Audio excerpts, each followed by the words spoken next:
Boa tarde, senhoras e senhores. Sejam bem-vindos à teleconferência da Rumo sobre os resultados do segundo trimestre de 2020.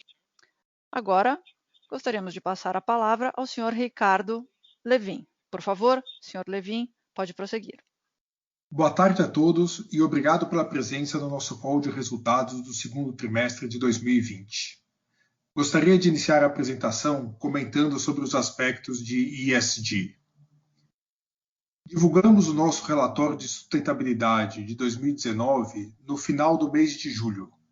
Nele, trazemos os principais resultados do ano, que tanto nos orgulham, e pela primeira vez tornamos públicos os nossos 9 compromissos com o desenvolvimento sustentável, alinhados aos 17 Objetivos de Desenvolvimento Sustentável da ONU, incluindo 3 metas de longo prazo relacionadas às nossas emissões, à segurança e ao índice de satisfação de nossos colaboradores. Dentre as principais entregas de 2019, destaco a redução de 26% de nossas emissões específicas de CO2 desde 2015, número que equivale a 750 mil toneladas de CO2 evitadas no período. Nesse número, não está incluso a substituição de caminhões, que é um modal 6 vezes mais poluente que a ferrovia. Considerando o volume adicional que transportamos por trem, evitamos a emissão de 4,5 milhões de toneladas de CO2 em 5 anos. Outro marco para a Rumo, para o setor logístico e de infraestrutura, foi a primeira emissão de um Green Bond de uma ferrovia de carga da América Latina. Emitimos 500 milhões de dólares em títulos verdes que irão nos permitir ampliar ainda mais a nossa operação, a partir de ganhos constantes e crescentes em eficiência energética e redução de emissão de gases de efeito estufa.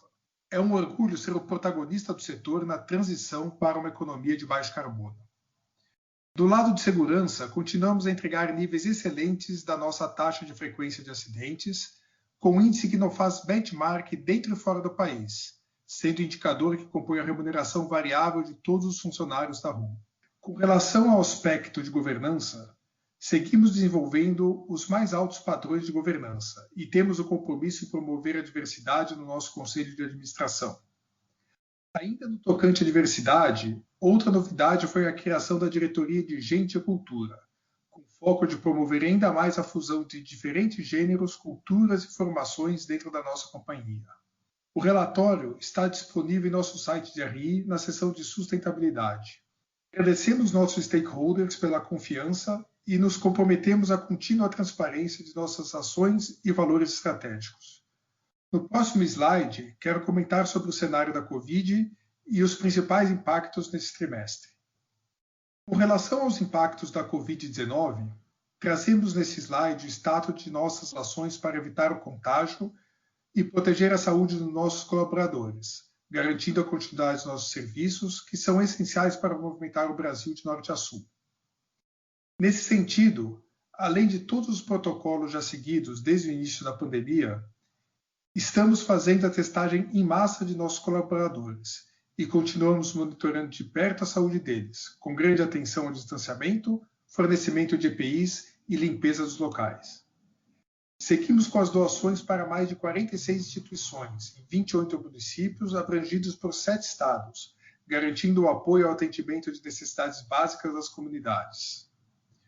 Do lado da saúde financeira, ao longo do segundo trimestre de 2020, reforçamos ainda mais nosso caixa, de forma que, ao final de julho, nosso caixa é de aproximadamente 8,5 bilhões de reais, garantindo liquidez e continuidade dos nossos investimentos. Apesar de todas as ações, a Covid impactou a performance de EBITDA em aproximadamente 80 milhões no segundo trimestre. A menor demanda por produtos industriais e contêineres, que caíram 14,3% e 4,2% respectivamente, gerou uma frustração de aproximadamente 37 milhões no EBITDA. Além disso, a forte queda no custo combustível gerou uma queda maior de receita do que o ganho no custo, trazendo uma perda de EBITDA de aproximadamente 43 milhões de reais. No próximo slide, comentarei sobre a continuidade dos nossos principais investimentos durante esse período de pandemia. Entregamos, no final de julho deste ano, a expansão do nosso terminal de Rondonópolis, o maior terminal rodoferroviário da América Latina. Como pode ser observado a partir das fotos no slide, dentre as obras destacam-se 3 novos armazéns, mais do que dobrando a capacidade estática do terminal, uma terceira tulha ferroviária que possibilita o carregamento de 3 trens simultaneamente e 4 novas moedas ferroviárias, totalizando agora 15, trazendo mais eficiência para a descarga de caminhões. Os investimentos realizados permitiram a ampliação de 50% da capacidade do nosso terminal, com patamares mais altos de eficiência e segurança. Em Goiás e Tocantins, as obras da malha central seguem avançando. Nossa expectativa continua sendo iniciar as operações no primeiro semestre de 2021.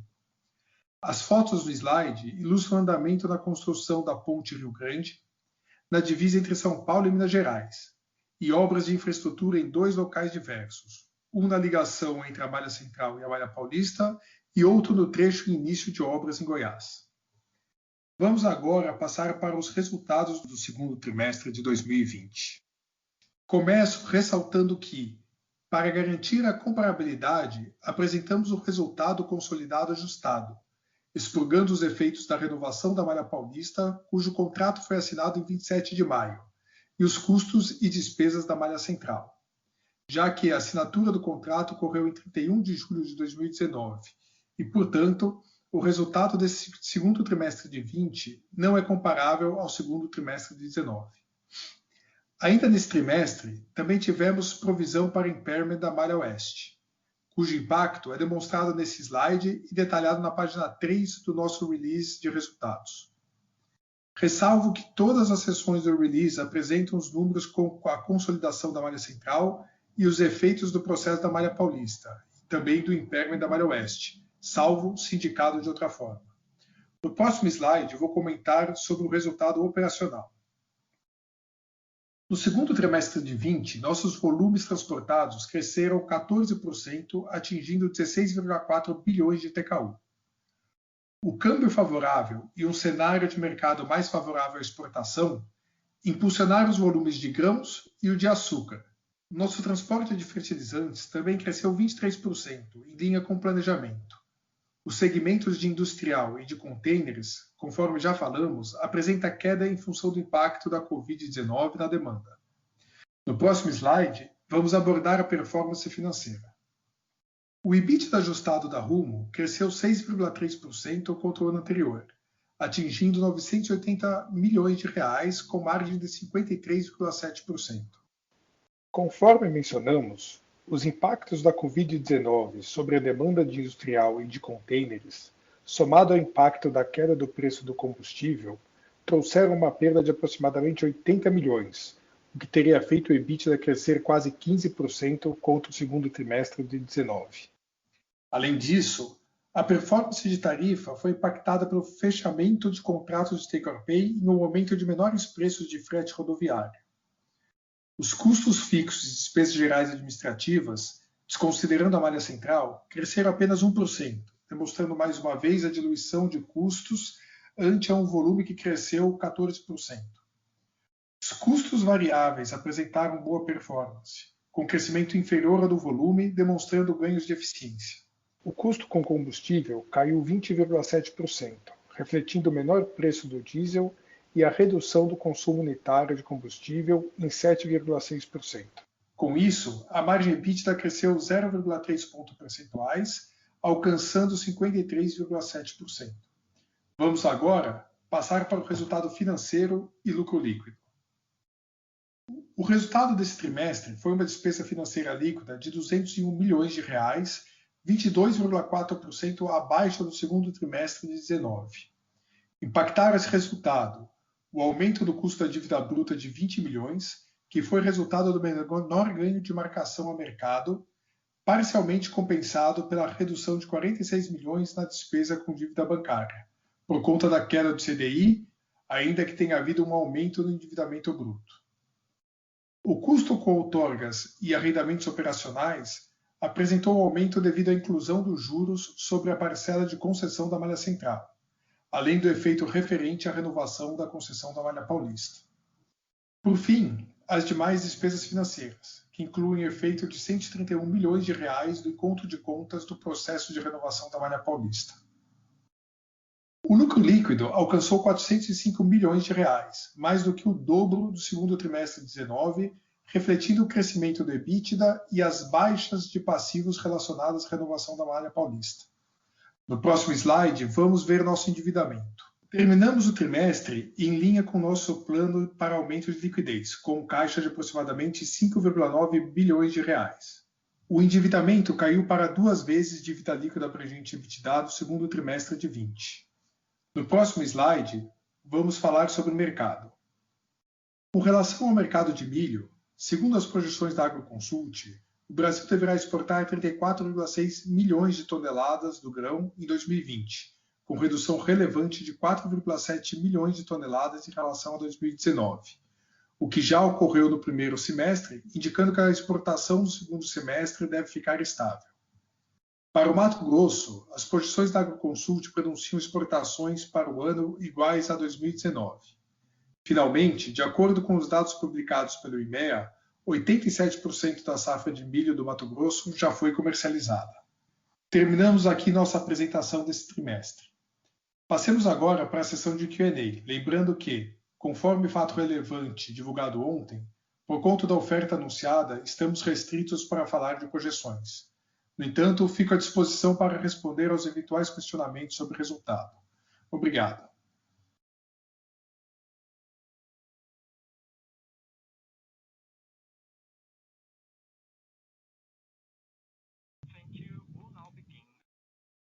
Obrigada.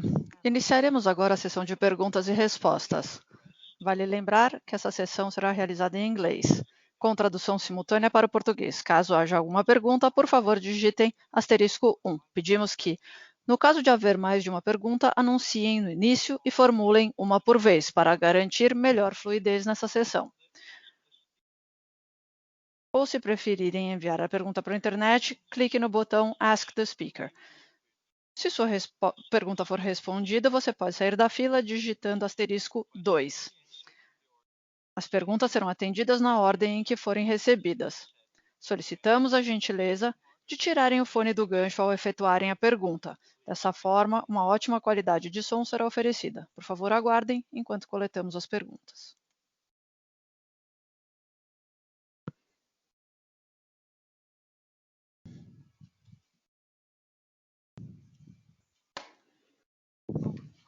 Nossa primeira pergunta é de Bruno Amorim, da Goldman Sachs. Senhor Bruno Amorim, por favor, prossiga. Olá, boa tarde. Eu tenho uma pergunta sobre a performance no primeiro semestre, principalmente com relação a preços, e vimos que os volumes no segundo trimestre, o preço caiu devido a talvez a queda no preço do diesel. E essa fraqueza do preço ocorreu devido às condições desafiadoras de mercado e os contratos de take or pay. Vocês poderiam falar um pouco a respeito de por que o ambiente está tão mais desafiador e até que ponto isso pode ser resultado do pagamento da BR-163 ou das incertezas de volume naquele momento? Estou tentando entender o que é recorrente e o que é pontual na dinâmica de precificação mais recente. Muito obrigada. Olá, Bruno. Aqui é o Ricardo.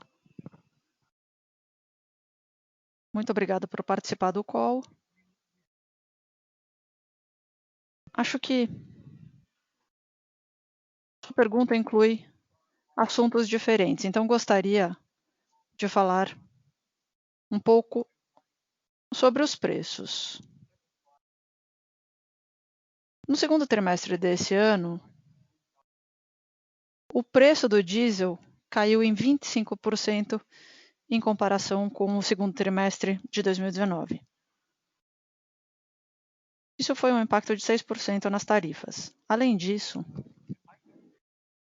no momento da negociação dos take or pay, os preços no mercado estavam baixos, principalmente em março, devido ao atraso da safra de soja.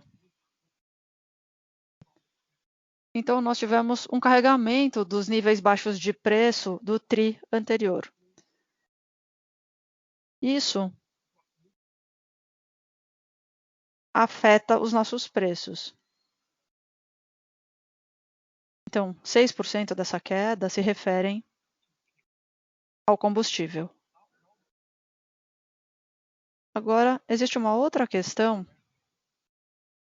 que você fez sobre... Houve um impacto da BR-163. O que podemos dizer é que ficou muito mais fácil e mais barato fazer o transporte pelo Arco Norte. No curto prazo, esses preços de combustível mais baixo aumentaram a competitividade. Então, todos esses motivos acabaram pressionando os preços. No longo prazo,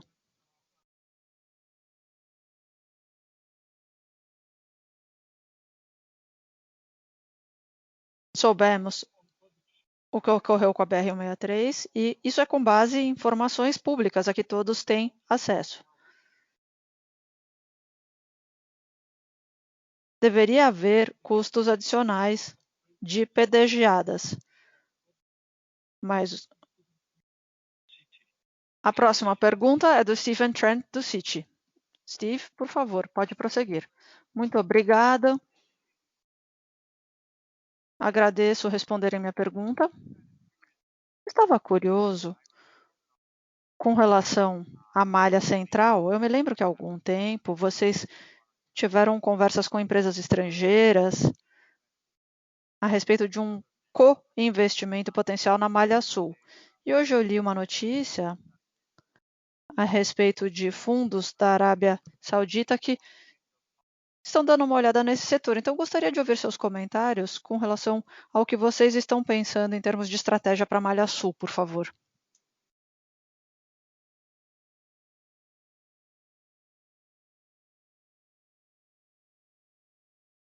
Olá, Steven. Muito bom ouvir sua pergunta. Você tem razão, no passado nós tentamos estabelecer uma parceria no Sul. Agora percebemos que talvez seja melhor esperar até que possamos prosseguir com a renovação do Sul. Enquanto isso, estamos fazendo um trabalho muito bom em termos de margem na Operação Sul. A operação está melhorando e talvez possamos pensar a respeito disso no futuro. Mas, sem dúvida, é melhor seguir com a renovação do Sul antes. E, conforme anunciamos anteriormente, estamos iniciando a operação com a Ferroeste no Paraná. E achamos que essas duas coisas devem ser a nossa prioridade no curto prazo. No longo prazo, poderemos ver se há um acordo em potencial, mas nesse momento isso não é necessário, não precisamos disso. Então seria uma opção para a empresa. Ok, ficou muito claro, eu vi que vocês realmente fizeram muitas melhorias e foi isso que levou a minha pergunta. Agradeço, vou deixar outra pessoa fazer perguntas. Muito obrigado e mantenham-se saudáveis. Obrigado.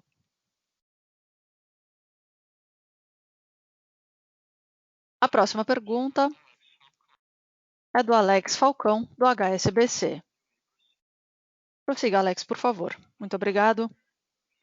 Obrigado. Eu tenho duas perguntas. A primeira é sobre o custo de terceiros incorrido. Aqui me parece um pouco alto.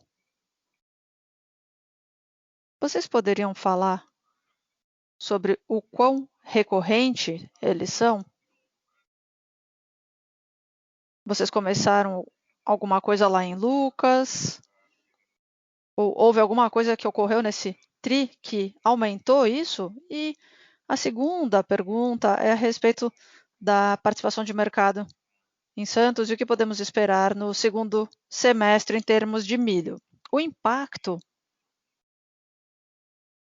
na participação de mercado que vocês tiveram no primeiro TRI com soja será igual no segundo semestre? Ou seja, se vocês tiverem 1 milhão a menos de toneladas de milho para ser exportada, vocês terão mais ou menos a mesma coisa no segundo semestre, ou seja, será que essa dívida vai ser distribuída ou vocês acham que haverá menos exportações de milho do que de soja? Olá, Falcão. Muito obrigada por sua pergunta.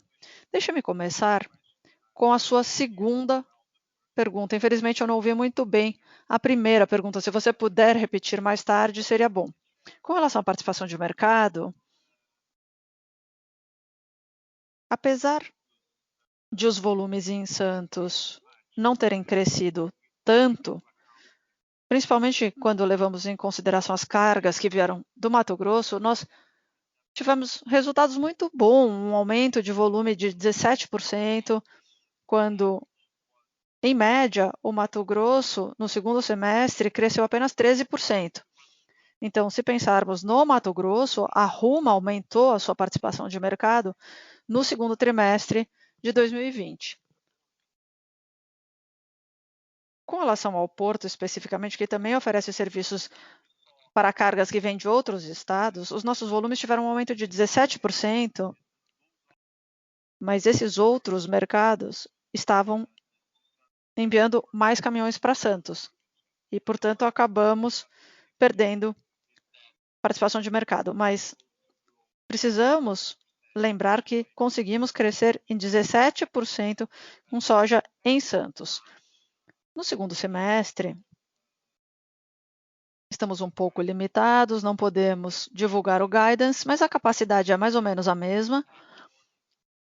De acordo com as informações públicas, nós temos uma boa safra de milho, principalmente no Mato Grosso.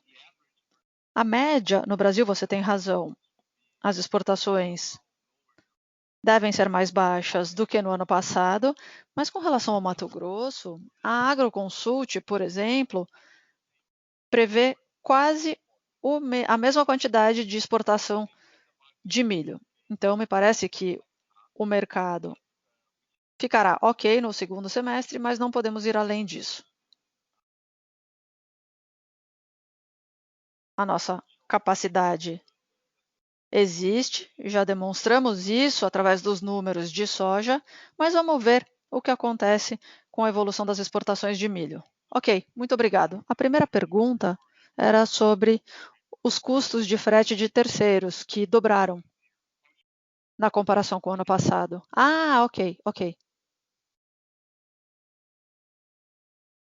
Esse frete de terceiros, nós aumentamos muito os volumes de serviços portuários, teve um aumento de 47%. E como a maior parte desses volumes chegam ao porto transportados por caminhões, isso acontece principalmente no setor de açúcar. Nós transportamos muita carga por caminhão, devido à falta de capacidade ferroviária que temos para transportar todos esses volumes. Então, utilizamos o transporte rodoviário. Contanto que haja um aumento considerável de volume, e houve também alguns efeitos da Covid-19, que fez com que alguns custos variáveis da operação fossem um pouco mais altos, e isso acabou aumentando o custo em mais ou menos 80%. Então, foi mais ou menos uma função de um volume mais alto transportado por terceiros, que aconteceu no setor de açúcar, principalmente com as cargas que operamos lá no nosso terminal em Santos, e para o qual não temos a capacidade para utilizarmos apenas a nossa ferrovia. Ok, só para esclarecer, isso não tem nada a ver com Lucas ou com o que vocês queriam fazer lá, em termos de transporte rodoviário. Não foi isso que causou esse aumento, né? Não, de forma alguma. E quando isso acontecer, onde você acha que isso vai se encaixar? Bom, depende. Se você se lembrar, Falcão, o mercado do açúcar se despertou nos últimos 2 ou 3 anos. As usinas de açúcar estavam produzindo mais etanol do que açúcar. Esse ano, devido à queda no preço dos petróleos, os volumes de açúcar aumentaram muito. Então, avaliando os volumes na ferrovia, apresentamos um crescimento de mais de 30% em açúcar, ou seja, a demanda no açúcar é muito alta. Enquanto não tivermos capacidade suficiente na nossa ferrovia, dependemos de terceiros. Esse custo também traz receitas adicionais que cobramos dos clientes sem fazer o transporte ferroviário. Então, se avaliarmos as nossas receitas líquidas, nós temos 3 elementos. As receitas ferroviárias, que têm a ver com tudo que transportamos, temos serviços portuários, que são serviços que fornecemos especificamente nos portos, e temos outras receitas associadas a receitas que recebemos dos clientes e fornecemos o serviço através de terceiros. Isso só acontece no setor açucareiro. Então, vai depender do quão forte o mercado de açúcar vai ser daqui para frente. Ok. Deve continuar forte, não é mesmo? Ok, muito obrigado. Obrigado, Falcão.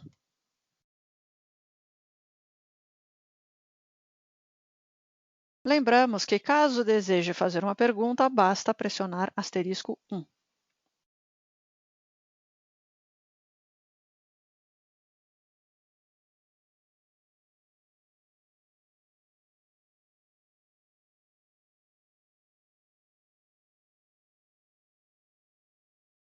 Nossa próxima pergunta é de Josh Milberg, da Morgan Stanley.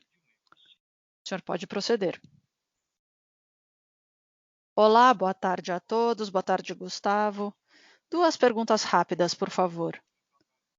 A primeira é sobre o pré-pagamento da outorga da malha central. Não sei se vocês podem falar sobre isso, se puderem. Seria interessante indicar qualquer tipo de movimento nesse sentido. Eu sei, com base em conversas anteriores, vocês fizeram um pedido formal para ir adiante com isso. Mas eu queria saber se isso evoluiu de alguma forma. Olá, Josh, aqui é o Ricardo. Devido ao processo de aumento de capital, infelizmente, não podemos responder essa pergunta no momento. Claro, totalmente compreensível, e talvez isso seja respondido posteriormente. Gostaria de fazer outra pergunta. Existe alguma atualização sobre a migração dos vagões 120 e qual a posição nesse sentido? E quando que esses trens mais longos vão poder começar a contribuir com a sua capacidade, por favor? Olá, Josh. Aqui é o Gustavo. Como você deve saber, nós esperamos dar início à operação com os trens mais longos no ano que vem. Eles devem aumentar muito a capacidade das ferrovias, mas não é só uma questão de capacidade. Teremos também mais eficiência, pois esses trens mais longos oferecem uma eficiência maior de combustível, reduzindo o nosso custo variável. É possível operar o mesmo volume com menos trens, portanto, aumentando a velocidade média, o tempo de ciclo e assim por diante. Esse projeto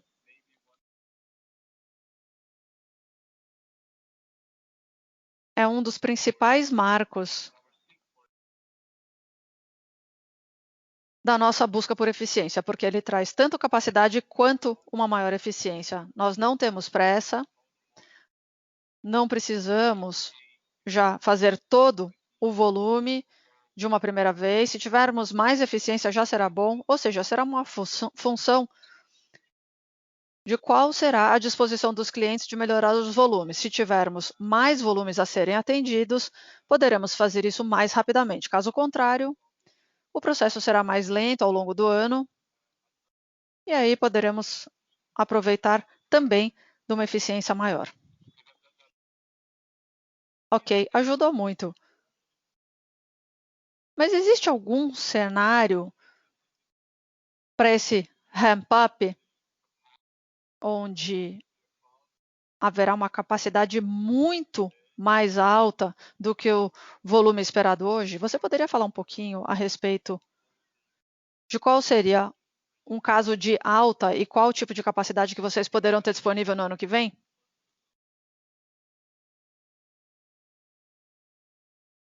Eu não posso comentar especificamente a respeito disso, mas se pensarmos sobre capacidade com os trens mais longos, a capacidade no transporte ferroviário não será um problema. Nós também melhoramos a nossa capacidade no terminal de Rondonópolis e, como eu disse anteriormente, tudo vai depender dos clientes, do mercado, do clima. Tudo isso também estará com uma tendência de alta. Se isso acontecer, toda a infraestrutura já estará preparada e nós teremos a capacidade de reagir rapidamente, porque a infraestrutura já terá sido implementada. Mas vai sempre depender do mercado. Então, infelizmente, não podemos divulgar qualquer tipo de guidance com relação a esse crescimento. Ok, Gustavo, ajuda. Eu estou perguntando porque já aconteceu no passado com a demanda global num determinado ano, ou também a distribuição da demanda pelos trimestres ou por meses. Mas acho que vocês realmente não vão ter as limitações de capacidade que vocês tiveram no passado em 2021. Sim, nós temos um sistema, poderá haver limitações nos portos, nos terminais. Isso precisa ser planejado e enfrentado como um todo. Quando pensamos no terminal de Rondonópolis e nas ferrovias, haverá uma grande melhoria. Então, não esperamos ter nenhum grande gargalo aí. Mas, mais uma vez, isso não representa a equação como um todo. Nós ainda precisamos saber do mercado, precisamos promover investimentos nos portos para termos uma capacidade maior, capacidade portuária, e os clientes também precisam se comprometer com os volumes. Reunindo tudo isso, é isso que vai impulsionar os volumes. Como eu disse, pelo menos nós estaremos numa posição muito melhor, contanto que a maior parte dos investimentos na infraestrutura, pelo menos de nossa parte, já terão sido feitos. Ajudou muito, muito obrigado. Muito obrigado, Josh. A próxima pergunta é de Alex Falcão, do HSBC. Por favor, prossiga. Muito obrigado pela pergunta adicional. Com relação às tarifas cobradas, eu sei que isso aconteceu durante uma negociação em meio à pandemia, mas daqui para frente, eu não quero que vocês divulguem um guidance nem nada disso, mas em termos lógicos, como vocês vão expandir a capacidade e, quando tiverem os trens mais longos, é justo pressupor que veremos tarifas negociadas em níveis mais baixos, porque vocês têm o retorno adicional sobre os volumes quando expandirem a capacidade, isso vai ser tão mais alto que haverá um incentivo para fazer isso, mesmo que seja para atrair mais volumes. Essa pressuposição é justa ou não veremos essa queda em tarifas mais daqui para frente? Olá, Falcão. Aqui é o Levin. Muito obrigado por sua pergunta. A dinâmica de preços não está sujeita apenas às condições de mercado. Não depende apenas dos volumes, ou no excesso ou não de capacidade. Existem muitos fatores que acompanhamos proximamente para estabelecer a precificação. Infelizmente, eu não posso falar muito nesse momento com relação a preços futuros, mas pensando só sobre algumas variáveis que já são de domínio público, e aí você pode tirar suas próprias conclusões. No curto prazo, você sabe que os preços dos combustíveis já começaram a ver uma recuperação. Então, essa questão é importante. A segunda questão importante, e que já temos falado há algum tempo, é que estamos ajustando a nossa dinâmica para os novos contratos, para evitar exposição. Então, temos que levar esse curto prazo em consideração e no longo prazo não podemos levar apenas a capacidade em consideração como variável na precificação. Existem outras variáveis que devem ser levadas em consideração, inclusive o nosso sistema de precificação. Então, o que eu diria agora é que essa premissa, essa pressuposição não é justa, que os preços vão cair quando a capacidade aumentar. Só para complementar, lembre-se, eu não sei se foi o Josh que fez essa pergunta, mas os trens mais longos também trazem uma eficiência maior. Ou seja, não é que nós vamos ser forçados a buscar mais volumes desesperadamente a qualquer preço. Não. Nós podemos trabalhar com os volumes normais, com os níveis corretos de preço e fazer isso de uma forma mais eficiente, aumentando as margens. A empresa tem essa opção. Então, a companhia vai ter que tomar uma decisão com relação a se precisamos de mais volumes e qual será a nossa estratégia de precificação. Mas não podemos divulgar isso no momento. Gustavo, muito interessante esse comentário. O excesso de capacidade, fomos nós mesmos que impusemos isso, porque podemos trabalhar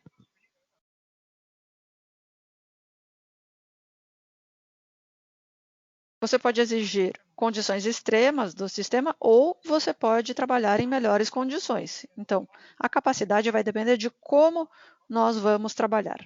Então, quando você tem mais capacidade, você pode trabalhar em um sistema que está muito menos estressado do que hoje. Então, a capacidade também vai depender do nível de estresse no sistema. Só para enfatizar uma coisa que o Gustavo disse, e nós já falamos sobre isso, nós somos um negócio de margem. Somos mais competitivos que outros modais.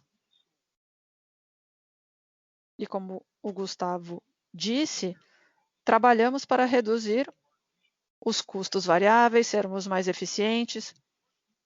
E sabemos que, mesmo tendo um aumento de 14% de volume nesse trimestre, aumentamos apenas 1% o SG&A e custos fixos. Então, nós nos concentramos na margem, mesmo se tivermos preços mais baixos no futuro. No longo prazo, nós devemos ser vistos como um negócio de margem. Muito obrigado pela pergunta. Sim, faz sentido. Só mais uma pergunta rápida. Quando vocês conversam com os consultores e tiverem os números da próxima safra de soja,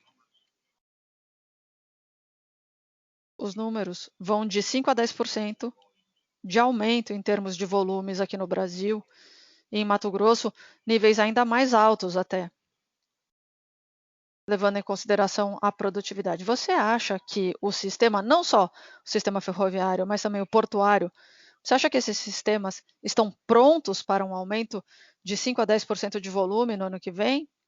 Ou vocês acham que haverá um gargalo?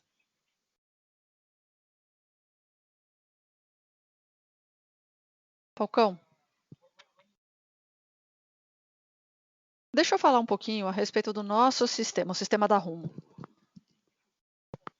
Se falarmos sobre Santos, principalmente, nos últimos anos investimos muito para resolver os gargalos do porto. Você sabe, você conhece a Rumo, você sabe que investimos em pequenos projetos que melhoraram muito a capacidade de transporte. Além disso, Santos tem capacidade livre em alguns terminais. Então, no curto prazo, a capacidade em Santos não é uma dor de cabeça. Mas no longo prazo, talvez seja. É possível, mas nós já estamos trabalhando nisso. O negócio ferroviário é um negócio de longo prazo. Então, já estamos pensando nisso, pensamos muitos anos à frente.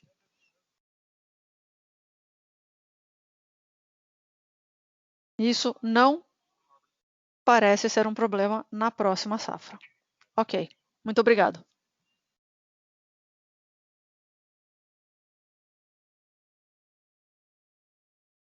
Com isso, concluímos a sessão de perguntas e respostas para investidores e analistas. Agora gostaria de passar a palavra ao senhor Ricardo Lewin para considerações finais.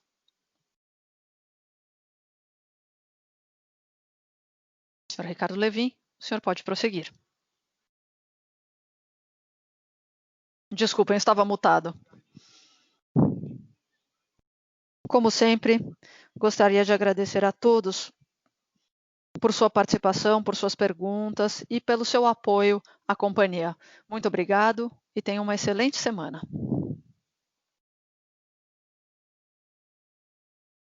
Com isso, concluímos a teleconferência de resultados do segundo trimestre de 2020 da Rumo. Muito obrigado e tenham um excelente dia.